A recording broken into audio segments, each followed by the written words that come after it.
सुंदर सुबह थी और सविता नामक एक लड़की अपने गांव की सड़क पर चल रही थी। जैसे ही वह घर की ओर बढ़ती गई, एक ताजगी के साथ महसूस हो रही थी। वह अपने आकर्षक चेहरे में खोई हुई नजर लेकर उस चौक में पहुंच गई जिसे उसने कभी नहीं देखा था। वहां एक छोटी सी कुंडली पर बैठी एक औंधी लड़की उसे आवाज देने लगी। क्या तुम सविता हो? उसने पूछा। हाँ, मैं सविता हूँ। आप कौन हैं? सविता ने पूछा। मैं रानी की विश्वासघात लड़की हूँ। तुम्हें मेरी मदद की जरूरत है। औंधी ने कहा। मदद? मुझे कैसे मदद कर सकते हो?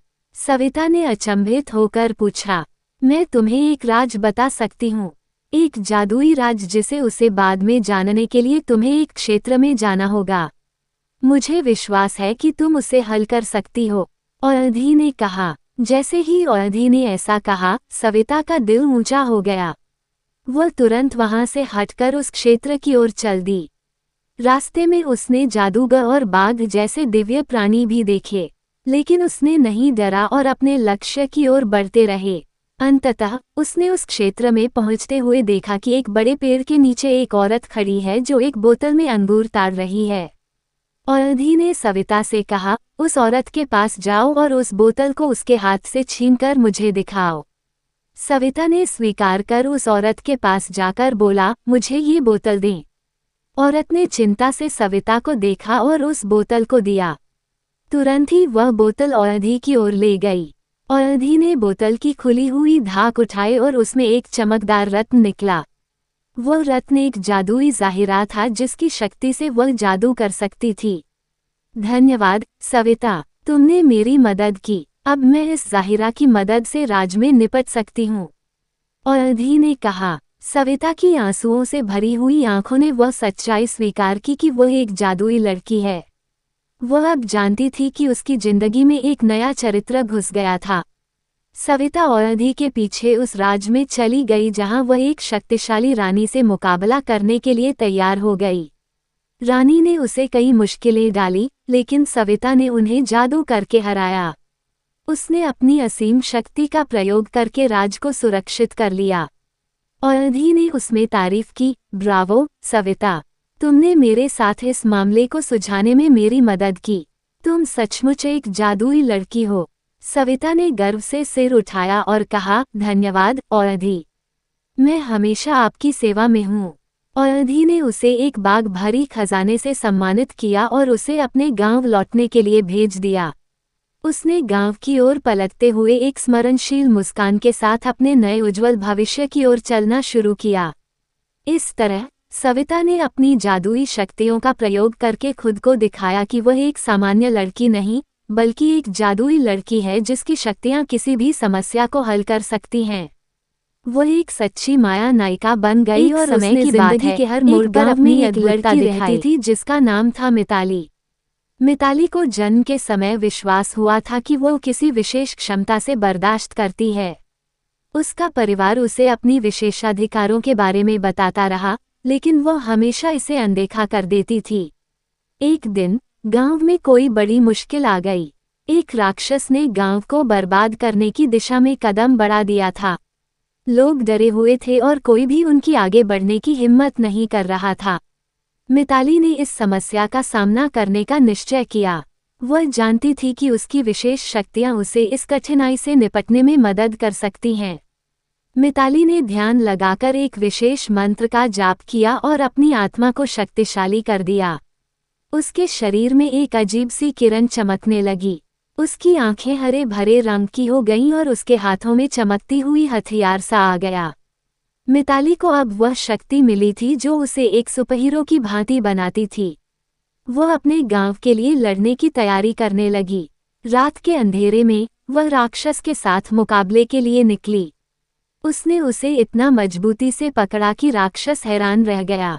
उसने उसे एक प्रकार के जादू से बंद कर दिया और उसे गांव के बाहर ले गई। मिताली ने राक्षस को समझाया कि उसके हमले से उसके गांव को कोई फर्क नहीं पड़ेगा।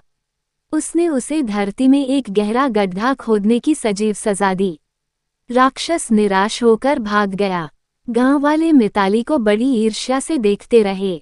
उन्होंने उसे गांव की सुरक्षा लिए चुना और उसे गांव की सुरक्षा के लिए जिम्मेदार बनाया।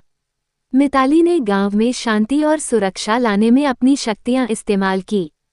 लोग उसे गांव की सच्चाई और न्याय की रक्षा करने के लिए मानने लगे। एक दिन गांव के पास एक जादुई जंगल में फूलों का एक अनोखा वृक्ष मिला। उस वृक्ष पर एक बड़ा राक्षस बसा हुआ था जो लोगों को परेशान कर रहा था। मिताली ने उस वृक्ष के प्रकोप को शांत करने का निश्चय किया। वो उस वृक्ष के पास गई और उस राक्षस के साथ मैच करने की तैयारी की। रात के अंधेरे में मिताली ने अपनी शक्तियों का इस्तेमाल करके वहां का राक्षस पराजित करने का प्रयास किया। उसने उसे जंगल के बीच में ले जाकर एक जादू का इंजेक्शन दिया। राक्षस दर्द से मर गया और वृक्ष से उसकी वापसी हो गई। जंगल के लोग उसे धन्यवाद देने गए और मिताली को उसकी महानता की प्रशंसा की।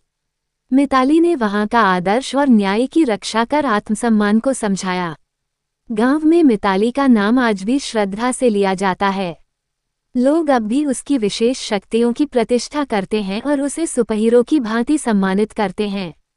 मिताली ने सभी के लिए एक मिसाल का दर्शन किया कि किसी को भी ज्ञात या अज्ञात शक्तियों की उपयोगिता है जब भी सहायता की आवश्यकता हो। वह जगहों को रोशन करती थी और अन्य लोगों की मदद करने की भावना रखती थी। इस पौराणिक कथा से पात्र मिताली का साहस और समर्पण में हमें प्रेरणा मिलती है कि एक क्षमता का सही उपयोग करने से हम अपने परिवार, समाज और देश के लिए कुछ अच्छा कर सकते हैं। ये कहानी हमें ये भी शिक्षा देती है कि साहस, ईमानदारी और समर्पण ही सच्चे सुपरहीरो को बनाते हैं। एक सुंदर लड़की नाम सोना एक छोटे से गांव में रहती थी। सोना के पास जादुई शक्तियों की एक खास आवाज थी जिसे उसने कभी खोजने का प्रयास नहीं किया था। वो हर रोज सपनों में एक भविष्यवाणी देखती थी जो उसे डरा देती थी। एक रात सोना को एक स्वप्न आया। उसने देखा कि एक भविष्यवाणी के अनुसार एक जादुई शक्तियों वाली मशहूर राजकुमारी आ रही है। सोना को लगा कि यह सपना सच हो सकता है और उसने तुरंत उठकर सोचना शुरू किया।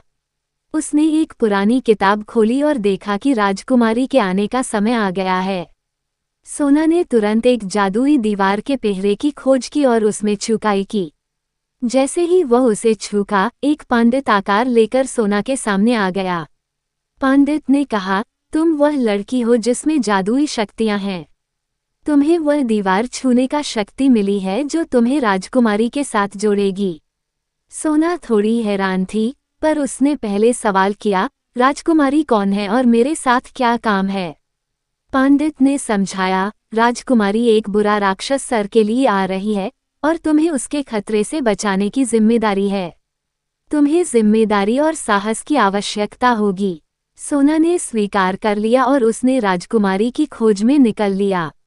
वह एक जंगल में गई और वहां राक्षस सर के महल को ढूंढने की कोशिश की।